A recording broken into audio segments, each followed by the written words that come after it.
Bonjour à tous, bienvenue sur Chef. Aujourd'hui, je suis en compagnie de Ryan. Bonjour Ryan. Bonjour Sophie, ravi d'être là.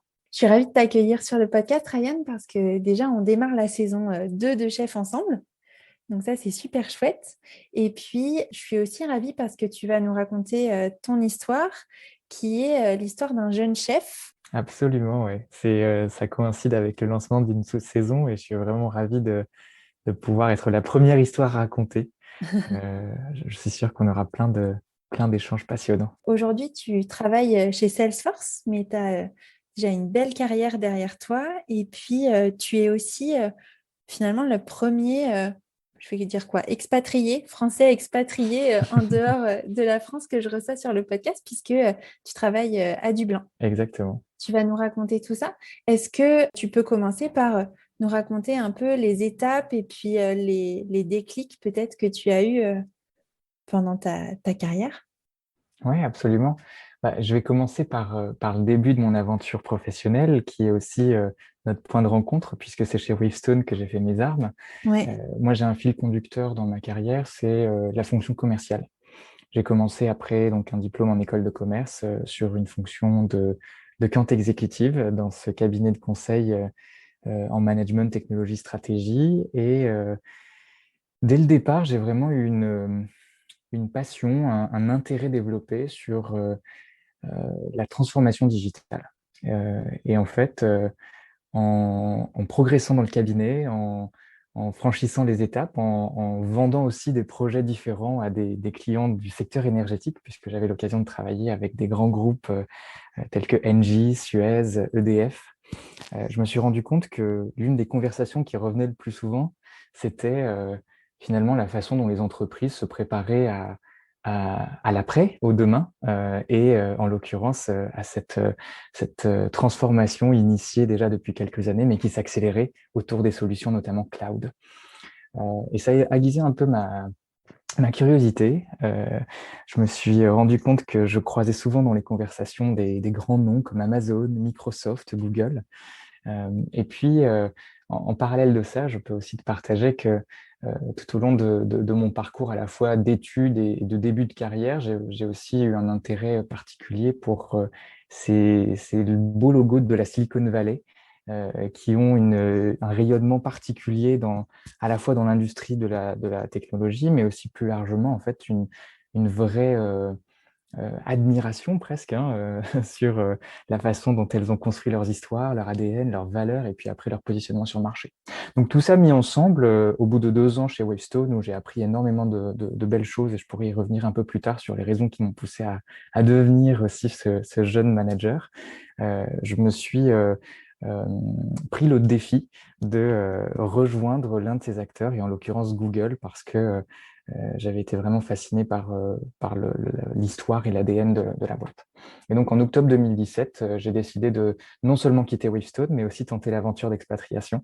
Euh, on a eu l'occasion d'en discuter, mais je viens originellement de Madagascar. Je suis d'origine indienne, donc j'avais aussi cette envie d'ailleurs qui était là déjà dès mes débuts sur cette terre.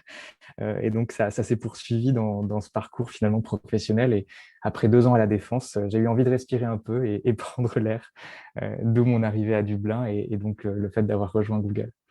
Et peut-être pour revenir finalement à ta question initiale, cette envie d'aller vers une fonction de management, c'est une envie que j'avais depuis finalement mes tout premiers pas en me rendant compte que ce qui me plaisait finalement dans ce que je faisais, c'était la relation à l'autre. En l'occurrence, quand j'étais dans un rôle de contributeur individuel, l'autre, c'était le client.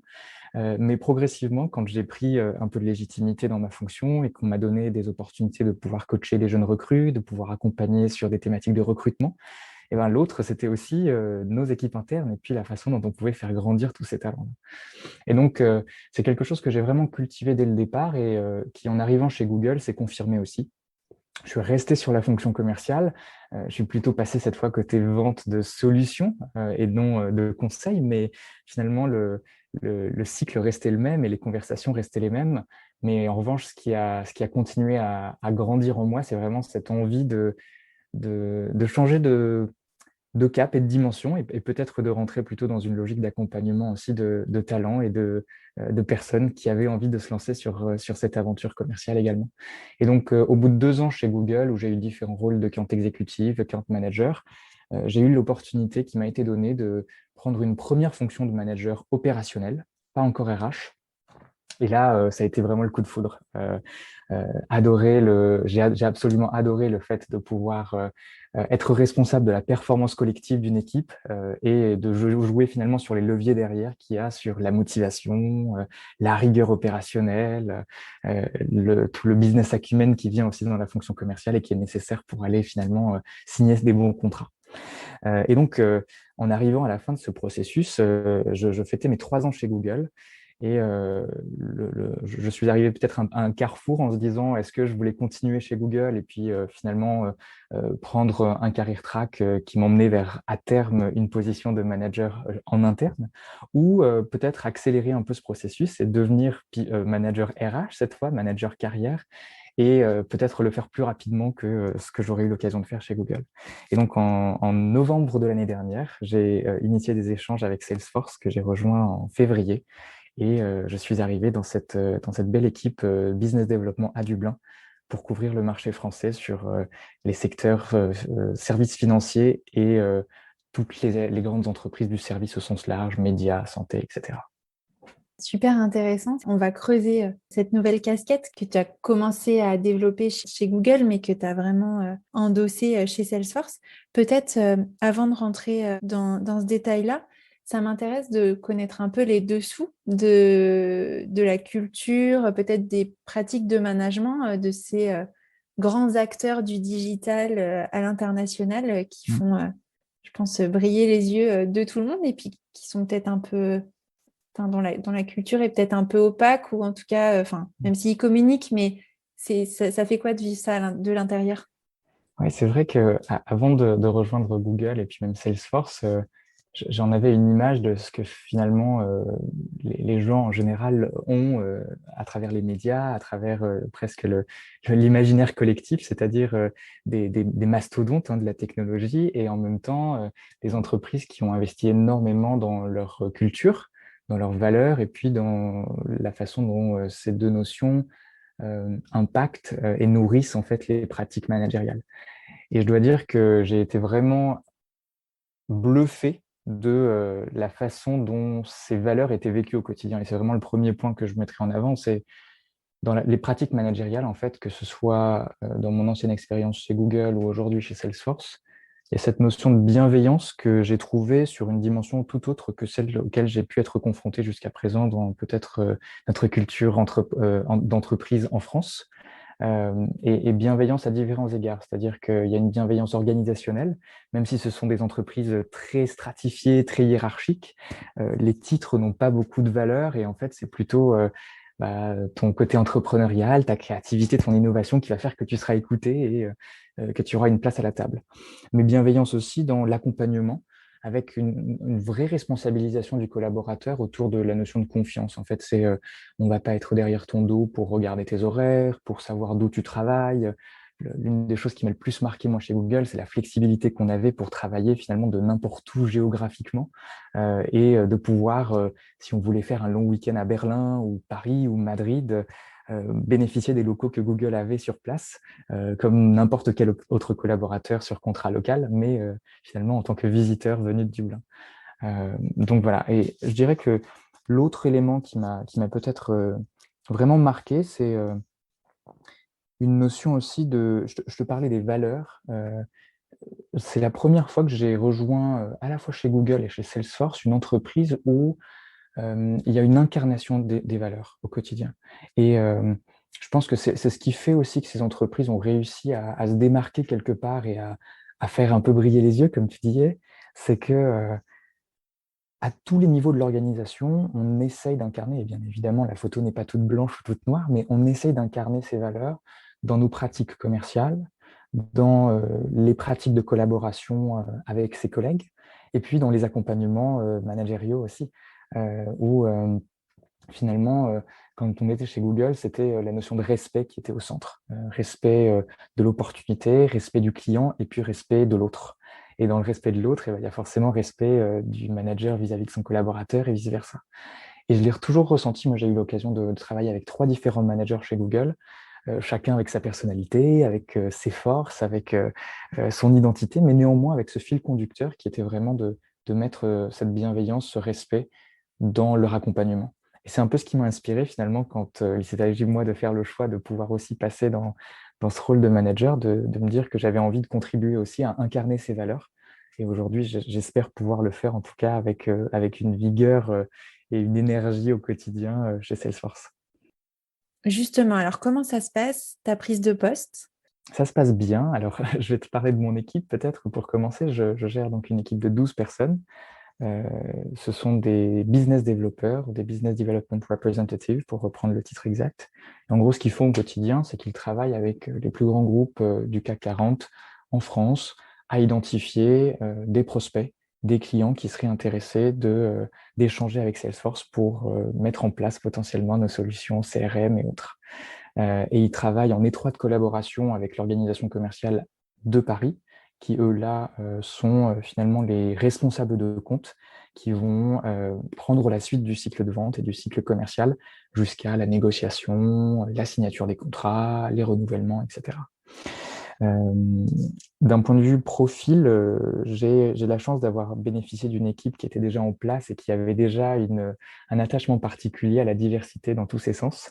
Donc, diversité de background, diversité de parcours, diversité de choix d'éducation, qui fait que quand je suis arrivé, ça a été finalement assez naturel de rester dans ce sillon-là.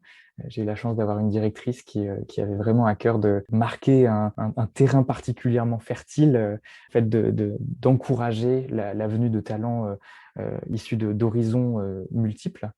Et donc, étant aussi un fervent défenseur de ces notions-là, ça a été tout naturel pour moi d'essayer de continuer dans ce sens. Comment ça se passe maintenant? Je dirais que les premiers pas ont été un mélange d'appréhension et d'anxiété et d'enthousiasme et d'excitation. Appréhension et anxiété parce que même si ça a été une aspiration de longue date, la concrétisation forcément te met finalement face à cette montagne à gravir et tu te demandes un peu quels sont tes outils, est-ce que tu as les bonnes cordes, les bons mousquetons et est-ce que la paroi va être glissante? Appréhension aussi parce que je me suis mis, je pense, une responsabilité particulière en me disant que finalement, mon driver principal, c'était d'accompagner avant tout les personnes et pas les professionnels. Et donc, forcément, tu te poses la question de quel va être l'écho que va avoir ton positionnement, comment est-ce que chacun va percevoir ton approche, ton style managérial. Et puis appréhension parce que après 3 ans chez Google, dans une position où on est confortable, bah forcément, c'est une remise en question aussi de repartir quelque part à zéro dans une nouvelle entreprise où on n'a pas encore son réseau, où on n'a pas encore les codes, etc. Mais excitation et enthousiasme aussi parce que bah, finalement, c'était la concrétisation d'un projet que j'avais cultivé de longue date. Donc, beaucoup d'énergie et finalement beaucoup d'envie de bien faire qui m'ont, je pense, aidé à pouvoir prendre le poste à la fois rapidement, mais surtout avec une certaine confiance. Et puis enthousiasme aussi parce que j'arrivais dans une équipe qui avait été managée par intérim par ma directrice et avec une réelle envie des différents membres de l'équipe d'avoir quelqu'un qui soit plus présent et qui finalement passe beaucoup plus de temps auprès d'eux, qui soit dédié à leur accompagnement. Euh, Là où l'accompagnement précédent avait été peut-être fait voilà, dans les meilleures conditions telles que le contexte le permettait. Et donc, j'en suis à 6 mois. Ce que je peux dire, c'est une réelle claque sur les apprentissages. Je pense qu'il n'y a pas un matin où je me lève et où je me dis pas waouh, qu'est-ce que j'ai appris hier et qu'est-ce que ça a été à la fois difficile et en même temps exaltant. Donc, c'est ce sentiment ambivalent. Je conclurai peut-être en disant ça. C'est vraiment les deux et finalement, je te le dis avec le sourire parce que quand je regarde à la fin, finalement, dans le rétroviseur, je me dis que j'ai vraiment fait le bon choix et je suis ravi d'avoir tenté ce pari. Et puis, on verra ce que réservent les mois à venir dans cette montée en puissance. Quand tu dis que ton souhait, c'est d'accompagner les personnes avant d'accompagner les professionnels, ça veut dire quoi? Jusqu'où tu vois ton accompagnement? Comment tu l'appréhendes? Absolument. j'ai à cœur, et je dis souvent à mon équipe, que sur toutes les nouvelles recrues qui rejoignent mon équipe, que je me vois avant tout d'abord comme un accompagnant personnel. Et ce que ça veut dire, c'est que on est dans un contexte aujourd'hui où, euh, comme encore beaucoup d'entreprises, on n'est pas retourné au bureau, nous, depuis mars de l'année dernière. Et donc, moi, à la fois moi, mais aussi les nouvelles recrues de mon équipe, on a pris nos postes complètement virtuellement, à distance, avec finalement comme seul lien avec l'entreprise un écran. Et donc, quand je dis accompagnant personnel, c'est finalement le fait de dire que mon premier objectif, c'est d'être là pour être certain qu'il y ait les conditions de succès des individus, et je dis bien individus et pas professionnels, des individus qui constituent mon équipe. Et donc là, ça veut dire quoi? C'est que ce que j'ai eu à cœur de faire, et j'espère que mon équipe me tiendra responsable sur ça, c'est de prendre le temps vraiment de comprendre d'abord les histoires, les valeurs, les modes de fonctionnement, les personnalités, et puis de voir finalement où est-ce que moi je pouvais venir dans cette équation pour apporter l'accélération, le boost, l'aspect catalyseur. Ça, c'est le premier point, je pense, que je mettrai en avant. Et puis le deuxième, c'est peut-être accompagnement individuel, parce que dans une équipe commerciale, finalement, le fait d'aller chercher des objectifs ambitieux, d'aller chercher de la croissance, etc., c'est une addition d'individus. Et on fait partie d'un collectif, on a un objectif d'équipe, mais finalement, ce sont les forces, les énergies et les volontés de chacun qui vont faire qu'on arrive à cet objectif final. Et donc, pour moi, c'était essentiel et vraiment primordial de commencer par vraiment repartir sur les objectifs individuels de chacun des membres de l'équipe et d'être certain de pouvoir finalement servir un peu de miroir de réflexion en se disant, voilà, moi, mon objectif de carrière, c'est ça. Comment je t'accompagne jusqu'à là? Comment est-ce que j'opérationnalise ce plan et comment je fais en sorte de te donner les opportunités de tous les mois, tous les trimestres, faire un pas de plus vers cet objectif. Alors, comment tu t'y prends concrètement pour faire cet accompagnement? Parce qu'en plus, en 6 mois, ça a dû être, j'imagine, un gros investissement pour toi d'essayer de connaître 12 personnes, en plus de prendre un business que tu connaissais pas forcément, et puis d'adapter les objectifs à chacun. Comment tu réussis à faire ça et concrètement, du coup, ça se matérialise par peut-être quel type de réunion, quel type d'échange, quel type de questionnement aussi pour toi? C'est un super point sur lequel je pense ne pas avoir trouvé encore la réponse idéale, mais je dirais que tu l'as pointé dans ta question. Le premier point, c'est de prendre le temps. Quand je suis arrivé, j'ai eu à cœur de passer du temps avec les uns et les autres et avec le fait d'avoir une cadence hebdomadaire de points, on appelle ça les one-to-one dans le jargon américain ou anglais, et de faire en sorte que ce soit des moments où on puisse échanger sur tout. C'est-à-dire à la fois l'aspect personnel qui forcément aujourd'hui dans nos vies où il n'y a plus cette limite entre le pro et le perso, où on travaille de notre chambre, où à la fin de la journée on ferme notre ordinateur et on reste dans le même lieu où on a travaillé, où c'est essentiel de pouvoir aussi faire ce sanity check, hein, de voir un peu où on en est, mais aussi finalement de prendre le temps de comprendre où est-ce qu'ils en sont sur leur parcours professionnel. Et tu me posais la question précédemment à laquelle j'ai répondu qu'à moitié sur les profils qui composent mon équipe. Ce qui est intéressant, c'est que j'ai des gens qui ont quasiment toutes et tous déjà des expériences professionnelles sur des fonctions commerciales en général, mais pas que, mais qui sont de deux ordres. Certains qui ont commencé leur carrière chez Salesforce sur des rôles de jeunes diplômés et puis qui ont été promus une fois, deux fois parfois, et donc qui connaissent très bien la maison, les outils, les process. Et puis d'autres qui viennent de l'extérieur et qui ont eu des parcours complètement différents de conseils, marketing, médias, parfois déjà un peu dans la technologie, mais pas forcément directement dans le SaaS. Et donc, important de comprendre aussi en fait où ils se situaient sur ce parcours-là. Donc ça, c'est les one-to-one. Après, il y a un deuxième aspect, un deuxième niveau qui est la mise en place de cette cadence d'équipe. Et donc là, ce sont finalement les moments d'échange formels et informels qui, encore plus dans ce monde virtuel, pour moi, étaient primordiaux à mettre en place le plus rapidement possible. Et à nouveau, j'ai bénéficié d'une cadence qui existait déjà, mais où j'ai essayé d'apporter aussi ma petite touche en se disant il était essentiel pour moi d'essayer de se parler le plus régulièrement possible, et que ça apporte de la valeur, que ça apporte du soutien, du réconfort, un sentiment d'appartenance à chacun tout au long de la semaine. Donc concrètement, c'est quoi? C'est on a une réunion d'équipe par semaine, au milieu de la semaine, parce qu'on sait qu'il se passe des choses en début et en fin de semaine qui vont pouvoir influencer finalement les messages, les updates, les différentes informations que je peux avoir à partager, qui est plutôt un type de réunion assez structuré avec un agenda que je drive en général et sur lesquels j'implique à la fois des membres de l'équipe sur certaines sections, mais aussi où j'essaie de faire venir des intervenants pour de la formation, pour des retours d'expérience, des partages carrière.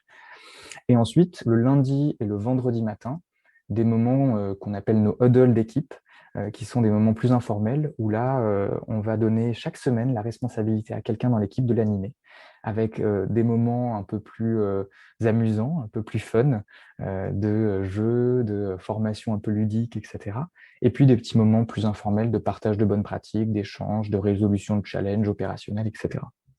Et donc avec ces trois moments-là, finalement, on arrive à se parler tous les 2 jours et on arrive à garder ce lien, bon, pour l'instant virtuel, mais qui à terme, j'espère, pourra donner lieu à une connexion aussi en personne et physique, qui fera qu'on aura finalement un sentiment d'appartenance encore décuplé, je l'espère.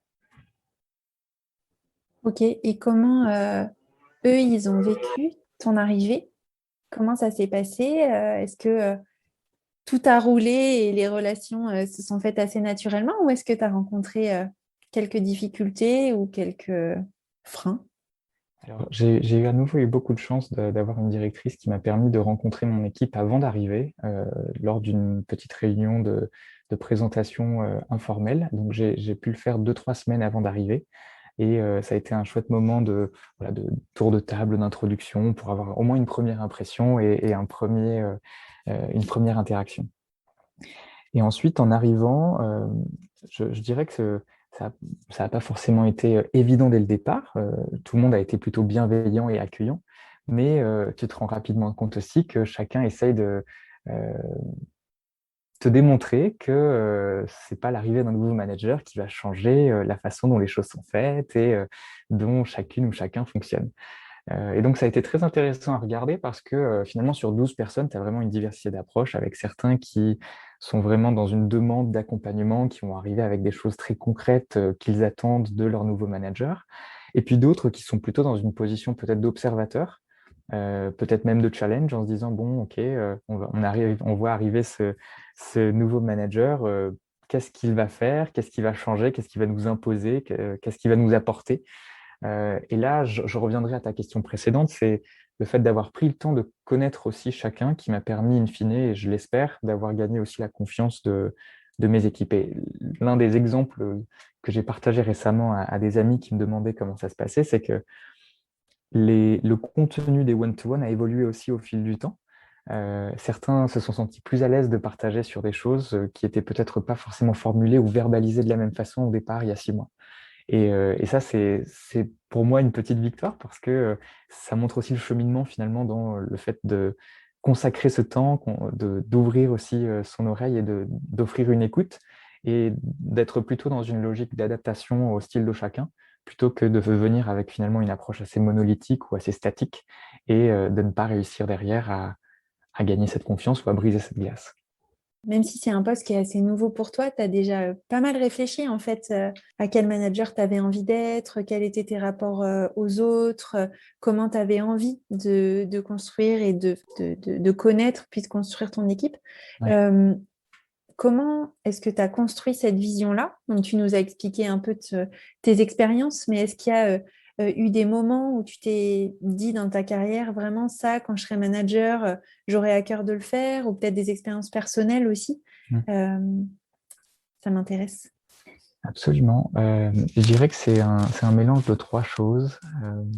D'abord, c'est un mélange de rencontres que j'ai faites qui m'ont inspiré et de managers qui m'ont accompagné de près ou de loin, qui ont été presque des rôles modèles, à la fois chez Wavestone, chez Google, mais aussi tout au long de mon parcours éducatif où j'ai rencontré des professeurs qui avaient une approche qui me parlait et qui me donnait envie de finalement me rapprocher de ce type d'attitude ou de valeur.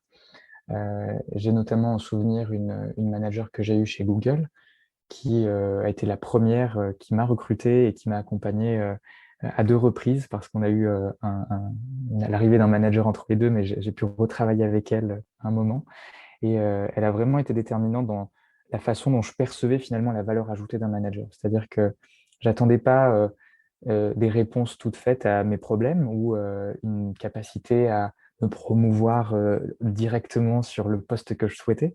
J'attendais plutôt un miroir de réflexion qui finalement me posait les bonnes questions pour que je fasse atterrir les solutions. Et c'est un peu ce qu'on attend par coaching quand on parle de ce genre de méthode. C'est finalement comment est-ce que tu pointes le problème ou comment est-ce que tu expliques le challenge de la bonne façon avec un certain nombre de questions qui vont venir illuminer en fait cet élément-là sous un différent angle. Et cette personne l'a fait vraiment avec brio, je trouve, dans son accompagnement et c'est l'une des rencontres, je pense, qui a construit l'une des approches managériales que je voulais avoir.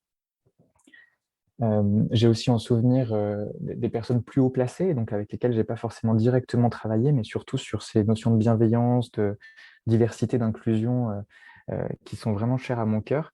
À nouveau chez Google, j'ai eu l'occasion de travailler donc, dans l'organisation d'une directrice qui était basée à San Francisco et que j'ai eu l'occasion de croiser à un certain nombre de reprises et qui m'a toujours laissé avec un sentiment de me sentir meilleur après cette rencontre.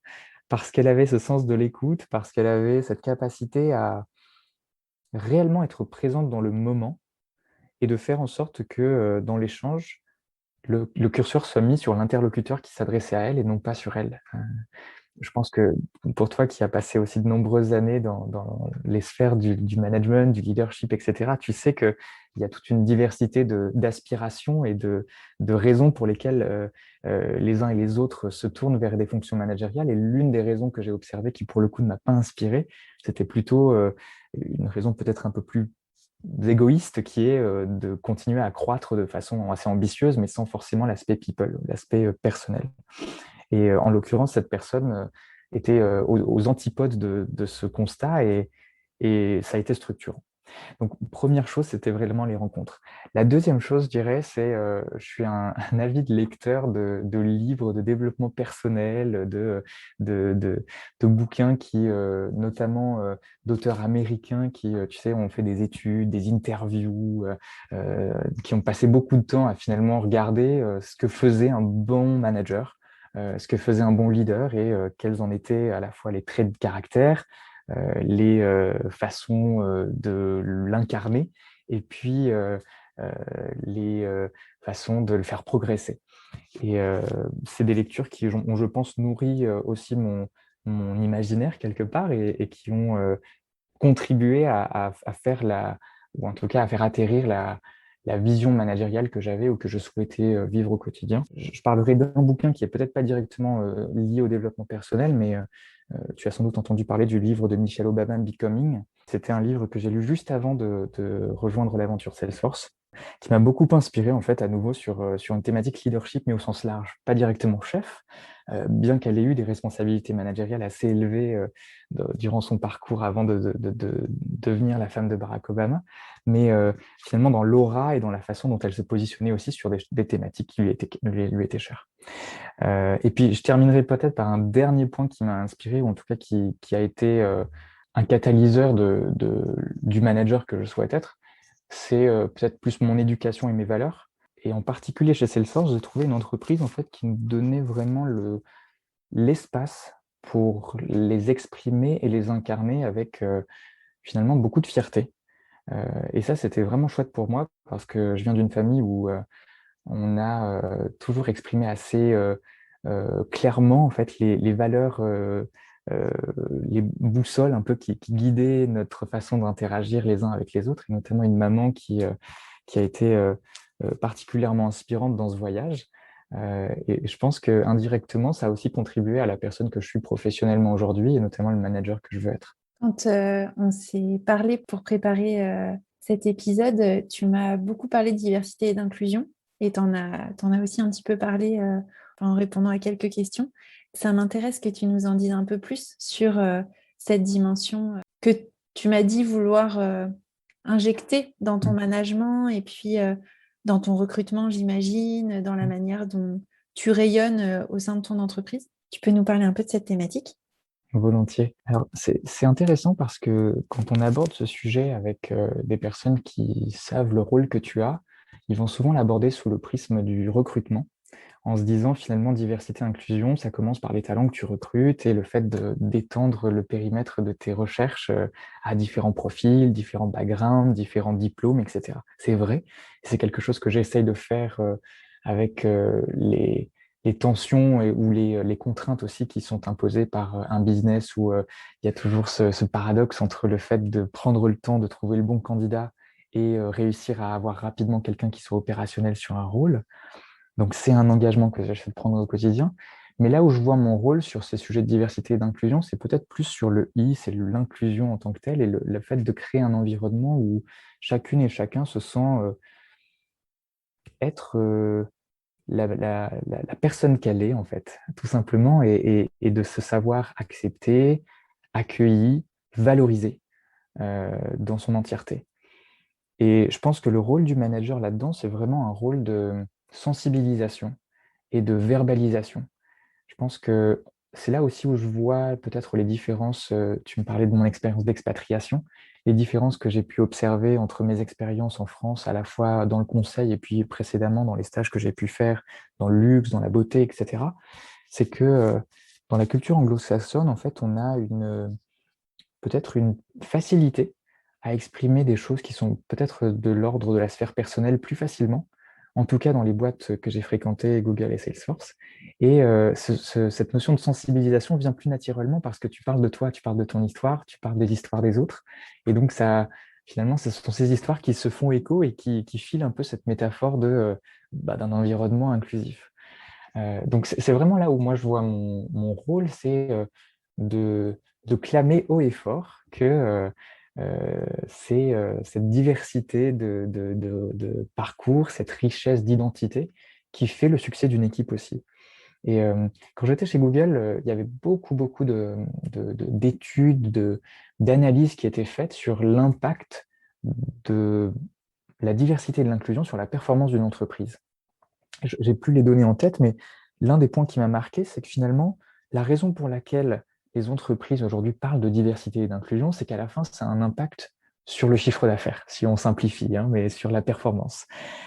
Et en fait, moi, ce constat, il ne me plaît pas parce que il met de côté finalement le driver premier que j'ai en tant qu'individu dans ce rôle, qui est à nouveau de revenir à la personne. Et donc, moi, ce qui me drive, c'est plutôt de me dire que si j'arrive à faire ressentir à quelqu'un qui a pu par le passé avoir à surmonter une adversité, un challenge lié à son identité, lié à son histoire culturelle ou personnelle, eh bien ça, c'est une victoire parce que ça veut dire que j'aurais fait, à la fin de la journée, j'aurais réussi à lui faire sentir que, elle a sa place et que peu importe finalement le bruit extérieur, en tout cas dans les murs virtuels de notre équipe, ça peut se passer de la meilleure façon elle peut venir avec toute la richesse de son caractère, de son identité. Donc c'est un peu comme ça que je le vois. Je ne sais pas si ça t'a permis de toucher un peu du doigt la résonance ou la signification que ça a à mes yeux. Moi, ce qui me touche beaucoup dans ce que tu dis, c'est que tu mets derrière les termes diversité et inclusion les parcours et la richesse de chaque individu. Quand, je vais peut-être caricaturer beaucoup, mais quand dans beaucoup d'entreprises, j'entends diversité et inclusion égale parfois stéréotype. Mm. Euh, à la fois Les ratios voilà, hommes-femmes. des ratios Ouais, hommes-femmes, les collaborateurs en situation de handicap, les personnes d'origine bien étrangère, sûr. enfin voilà, de différents pays, etc. Donc oui, ça en fait partie, mais en fait, on est tous uniques, chacun avec son parcours, avec son unicité, ses spécificités, sa personnalité, puisse, un peu comme chez McDo, quoi, venez comme vous êtes, Presque. et bien se C'est un sentir. super slogan.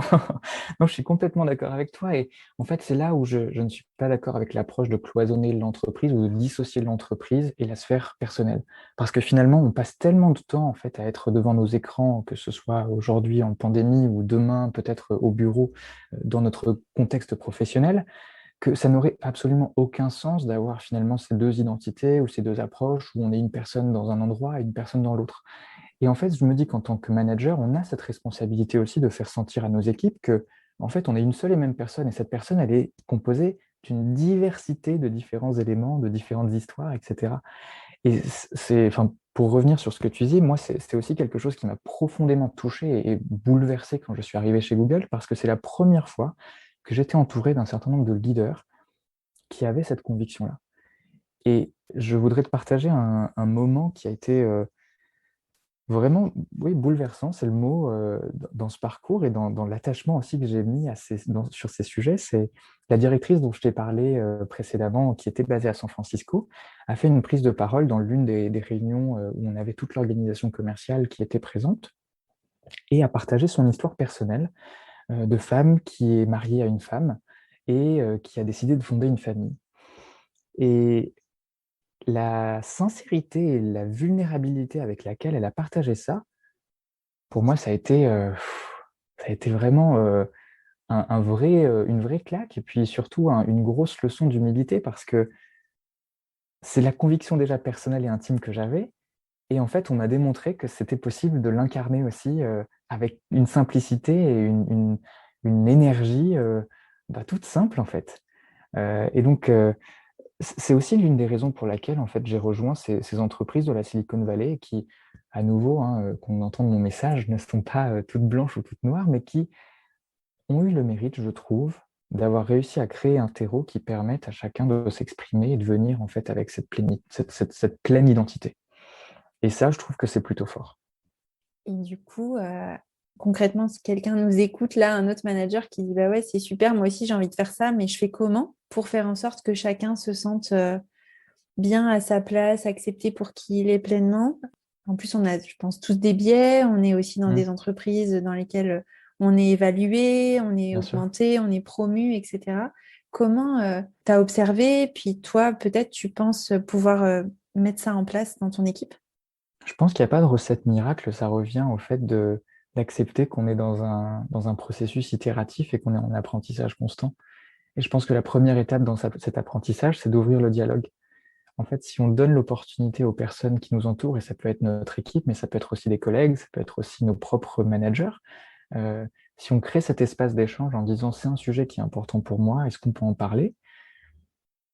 Et bien naturellement, en fait, je pense que les langues se délient et puis les histoires se racontent. Et je pense qu'il faut accepter que ce soit inconfortable au départ, parce que ça peut être peut-être moins naturel dans certaines équipes ou dans certaines organisations, peut-être moins naturel personnellement pour certaines personnes, mais in fine, l'effet domino se fait.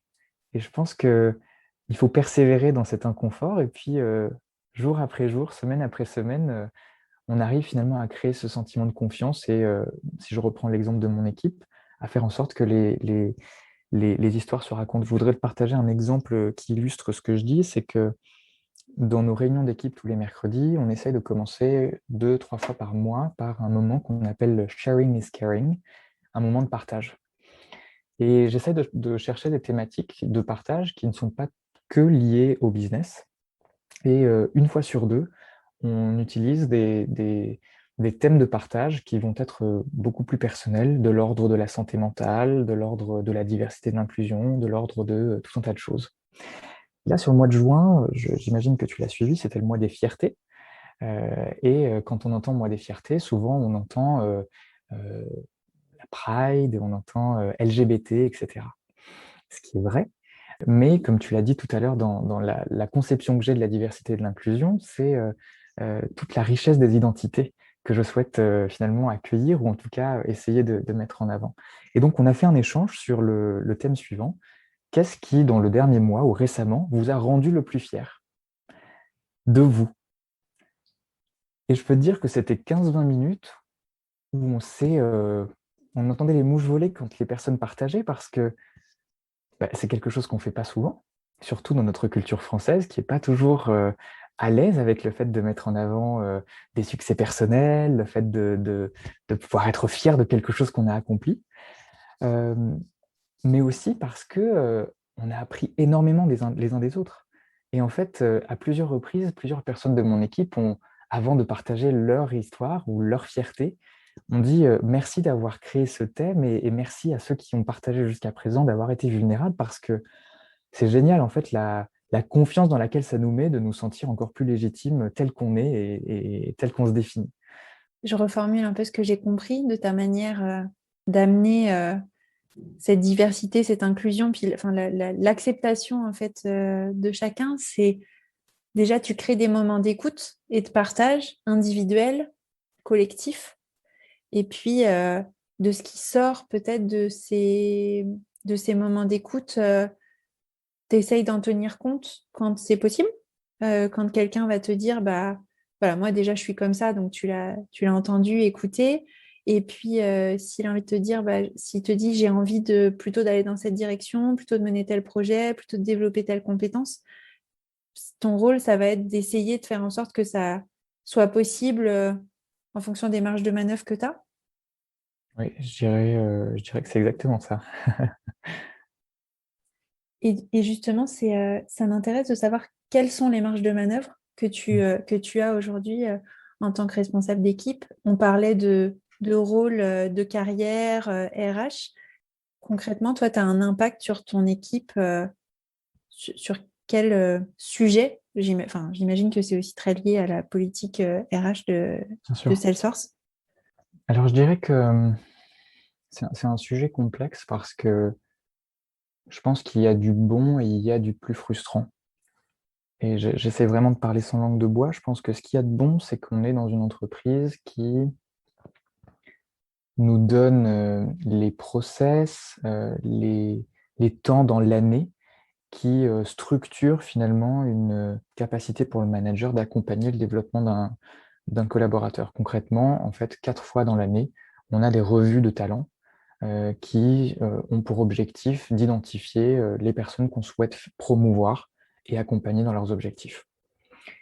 Donc, ces forums existent, et bien, de leur existence vient le fait que le manager peut venir et finalement défendre les business cases des différents collaborateurs qui sont prêts dans son équipe à passer à leur prochaine étape.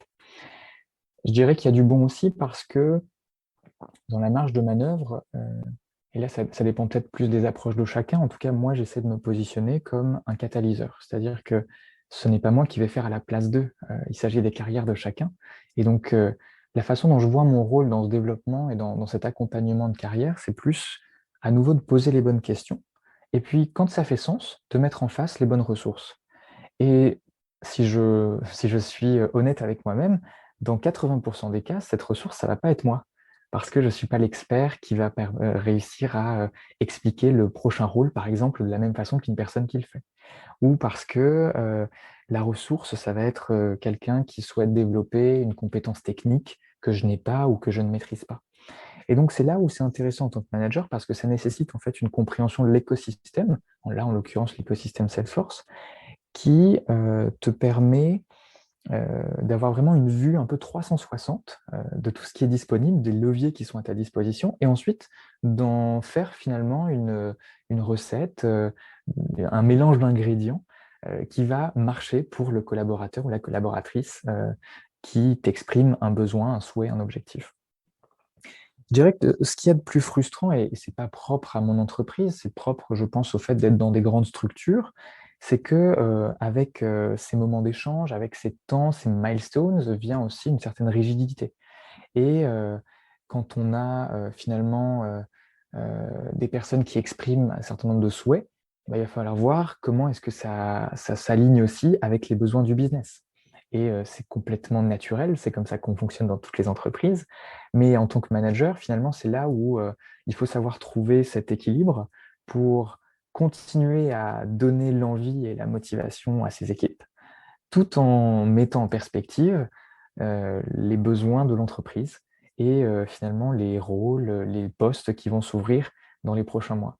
Et ça, c'est un équilibre que j'apprends encore quotidiennement à trouver et sur lequel, pour le coup, je trouve qu'on est très bien accompagné. En tout cas, moi, j'ai la chance de travailler avec une directrice qui m'accompagne avec beaucoup de bienveillance sur ces sujets-là. Mais je pense que c'est un sujet pour tous les managers, finalement, cette notion de marge de manœuvre et comment est-ce que finalement ça impacte la façon dont on vit au quotidien notre style managérial. Ouais, c'est une question qui est importante, je trouve, et qui est assez, à mon sens, au cœur et qui sera de plus en plus au cœur des transformations des entreprises parce que il y a dans pas mal de boîtes, tu es manager, mais tu es un peu un pion quoi, qui fait les évaluations et puis qui redescend les messages.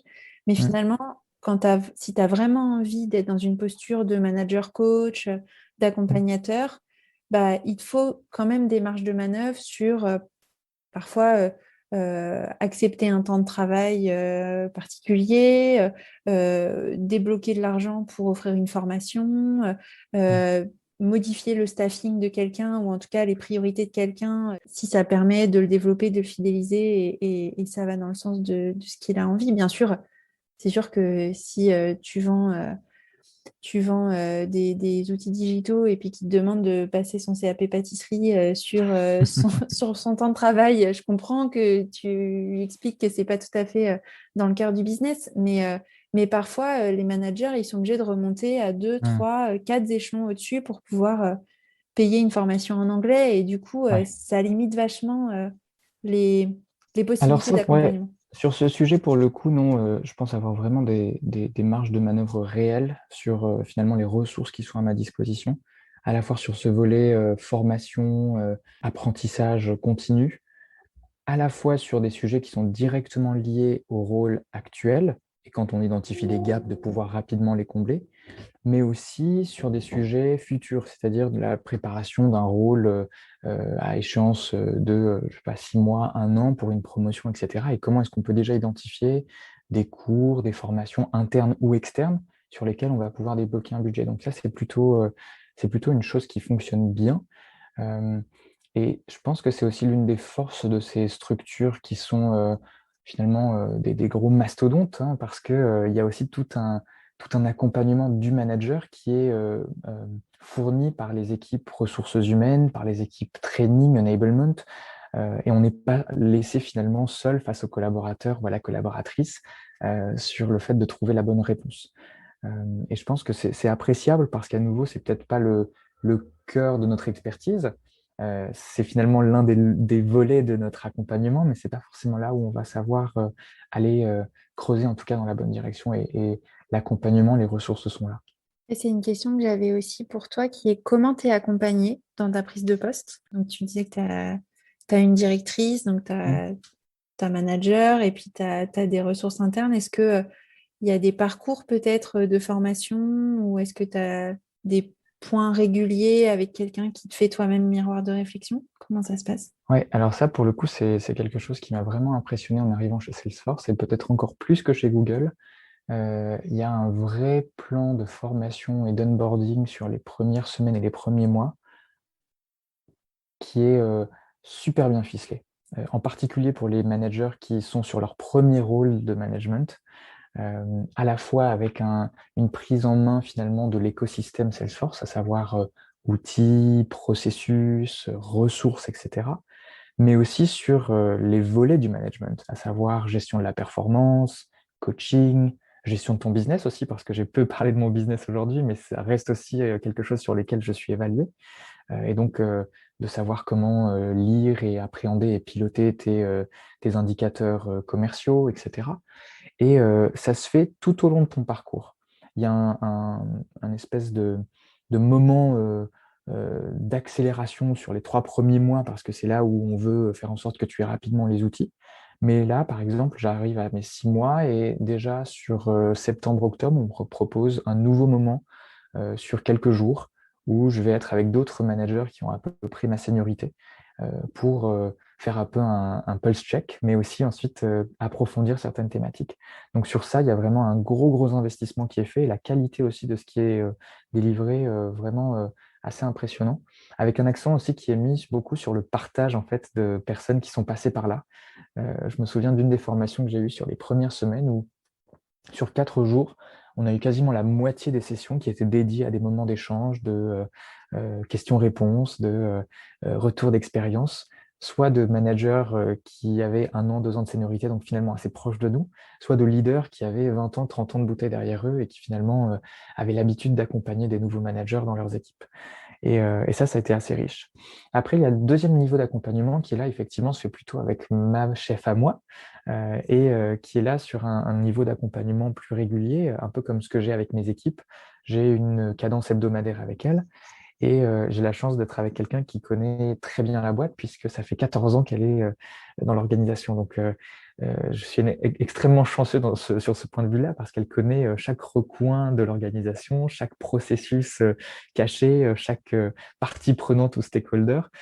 Donc ça, c'est une vraie épine dans le pied en moins et une belle ressource. Je pense que globalement, chez Salesforce, mais ça a été vrai aussi chez Google, il y a aussi cette notion de, de cadence régulière, en fait, même dans des rôles de manager, voire au-dessus, de toujours avoir, en fait, comme tu disais, miroir de réflexion, en tout cas quelqu'un avec lequel tu peux échanger, brainstormer, euh, découvrir un peu finalement quelles sont tes options face à un challenge, à un problème, décider ensemble plutôt que de prendre une décision finalement assez individuelle ou silotée. Ok, c'est super intéressant la partie, enfin tout est super intéressant, mais en tout cas le volet formation et accompagnement qui m'amène à une question sur le temps que tu passes à manager. Ouais. Parce que je trouve que aussi dans pas mal d'entreprises et beaucoup de managers finalement dédient très peu de temps au management parce qu'ils ont un poste à temps Ouais. plein et des contraintes opérationnelles, business, etc. Mm. Toi, comment tu t'organises dans ton agenda? Parce que si tu me dis que tu vois tes collaborateurs, je ne sais pas si tu les vois les 12 toutes les semaines, mais en tout cas, enfin, c'est un vrai temps que tu dédies au management et du coup pas au business quoi, en tant que tel. Alors, je vais commencer par, Indirectement, mais ouais, je vais commencer par te dire que c'est clairement le challenge que j'ai aujourd'hui et sans doute la difficulté principale que j'ai, qui est ma gestion de calendrier, la gestion de mon temps. Concrètement, aujourd'hui, en fait, je passe toute ma journée du lundi et une bonne partie de ma journée du mardi à faire ces points avec les 12 personnes de mes équipes. 45 minutes à chaque fois, 30 minutes quand vraiment mon agenda ne le permet pas parce que contrainte opérationnelle. Mais du coup, je te laisse faire le calcul, ça prend déjà en fait des journées entières. Et ensuite, tu as tout à fait raison de souligner que viennent les contraintes opérationnelles dont j'ai peu parlé finalement dans mon retour d'expérience aujourd'hui, mais qui sont extrêmement prégnantes en fait dans mon rôle parce que mon équipe crée des opportunités commerciales pour une équipe de responsables commerciaux. Et ces personnes-là sont managées par des vice-présidents qui sont sur le bureau de Paris, et j'en ai 8. Donc, je soutiens 8 différentes organisations commerciales, en fait, si on simplifie. Ce qui fait que le reste de mon temps, au-delà du lundi-mardi, je le passe en fait à être dans des alignements commerciaux, des réunions de stratégie, de suivi, de pilote, de projet, etc., avec ces personnes-là. Et clairement, c'est le challenge principal que j'ai aujourd'hui, c'est de voir, tu l'as entendu, je pense, dans mon retour d'expérience, ce qui me donne envie de me lever le matin, c'est d'être avec mon équipe et de savoir que j'arrive à leur apporter de la valeur. Et aujourd'hui, j'ai la sensation que je ne le fais pas autant que je le voudrais, ou en tout cas pas autant que je le souhaiterais. Euh, je pense que c'est un équilibre qui est difficile à trouver et qui est itératif à nouveau. C'est-à-dire que c'est un des sujets les plus récurrents de mes one-to-one avec ma directrice. Elle me challenge énormément sur ça et je pense que je progresse à tâtons, mais je vais dans la bonne direction. Et c'est aussi quelque chose vis-à-vis duquel je me tiens aussi responsable par rapport à mon équipe, en fait. Demander du feedback sur est-ce que l'allocation de mon temps correspond à vos attentes? Et sinon, comment est-ce que j'arrive à restructurer certains engagements, certaines initiatives ou certains projets que je prends pour pouvoir me libérer peut-être ou accompagner aussi les talents. On a peu parlé aujourd'hui de management de la performance. C'est un des volets qui, évidemment, vient dans le fait de gérer une équipe. Et notamment pour les nouvelles recrues, en fait, ce dont je me suis rendu compte en 6 mois, c'est que c'est absolument primordial, en particulier dans ce monde virtuel, d'être très présent au départ. Parce qu'on est en fait sur des rôles où les choses vont tellement vite, la quantité d'informations à absorber sur les premières semaines est telle qu'on peut rapidement se retrouver complètement submergé par la vague. Et donc, j'ai une frustration de ne pas pouvoir le faire autant que je le souhaiterais avec ces nouvelles personnes qui rejoignent mon équipe, mais je le fais en tout cas autant que faire se peut en ayant au lieu de un échange par semaine, plutôt 3 quand je peux, 2 au minimum.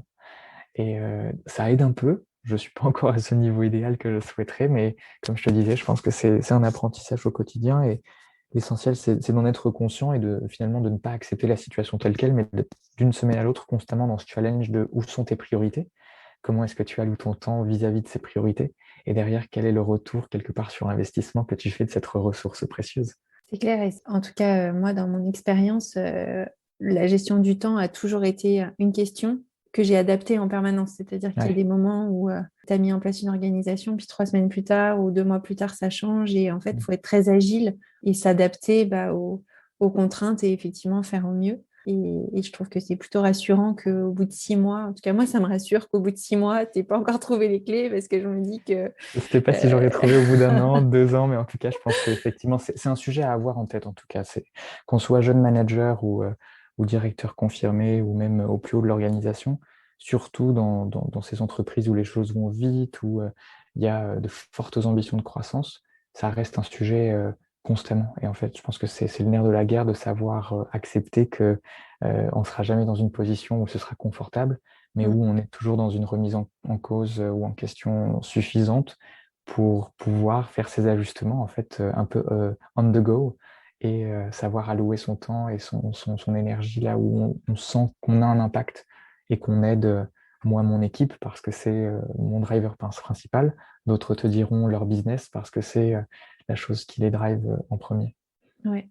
Ouais, je suis d'accord que c'est super important d'en être conscient et de savoir qu'il n'y a pas de rythme de croisière. Que le Mm. rythme de croisière, c'est à toi d'adapter en fait ton activité en Je fonction me du souviens que rythme que dans un tu as envie épisode de d'avoir. la saison 1, tu avais échangé sur ce sujet aussi avec Romain et Mm. avec le fait que, en tant que jeune parent, il y avait aussi une contrainte supplémentaire qui arrivait dans l'équation dans la gestion de son temps. Et c'est un échange que j'avais énormément apprécié parce que Romain avait donné finalement une réponse que je trouvais extrêmement satisfaisante, qui était qu'il n'y a pas de bonne réponse pour tout le monde. C'est chacun qui doit trouver ce qui marche pour lui dans ce verbatim très galvaudé pardon, de équilibre vie pro, vie perso. Et Mm. Romain disait, je me souviens, que il allait chercher son enfant ou qu'il s'occupait de son enfant, et puis qu'après le dîner, une fois que son enfant était au lit, il se remettait devant son ordinateur et que ce n'était pas une contrainte parce qu'il le choisissait, qu'il avait envie de pouvoir terminer certaines tâches, etc. Et c'est un peu comme ça que je le vois aussi de mon côté. C'est si tant est qu'on est sur un rôle qui voilà, nous apporte, nous insuffle cette énergie et qu'on est finalement épanoui, bah derrière, les sacrifices ou en tout cas ces réajustements viennent assez naturellement. Et bien sûr, la fatigue est là, bien sûr, l'usure vient au bout d'un moment, mais en tout cas, on trouve toujours l'énergie d'aller de l'avant. On arrive à la fin de notre échange, Ryan. Quelle va être la suite pour toi? Quelles vont être tes priorités? Comment tu vois les 6 prochains mois de ta première année chez Salesforce? Et comme je te disais en début de notre échange, ces 6 mois ont été passionnants, ça a été un vrai roller coaster, mais in fine, quand je regarde dans le rétroviseur, je suis heureux, sincèrement et simplement. Donc les 6 prochains mois, j'espère qu'ils vont continuer dans ce sens-là et que je vais continuer à finalement affûter les différentes compétences que j'ai pu commencer à développer sur ce nouveau rôle qui est finalement encore assez récent et faire en sorte de continuer à accompagner mon équipe. Je reviens toujours à eux et à elles, mais faire en sorte que tous ces talents qui ont envie de progresser puissent le faire dans les meilleures conditions, tout en moi continuant à affûter un peu ma panoplie de manager et de leader. Et en espérant continuer sur ce voyage-là pour à terme devenir second line manager, un jour directeur peut-être, et puis euh, qui sait ce qui m'attend après. Et puis être heureux, quoi. C'est ça qui est Exactement. chouette. C'est un beau mot de la fin, je pense. Merci beaucoup, Ryan. Merci Sophie.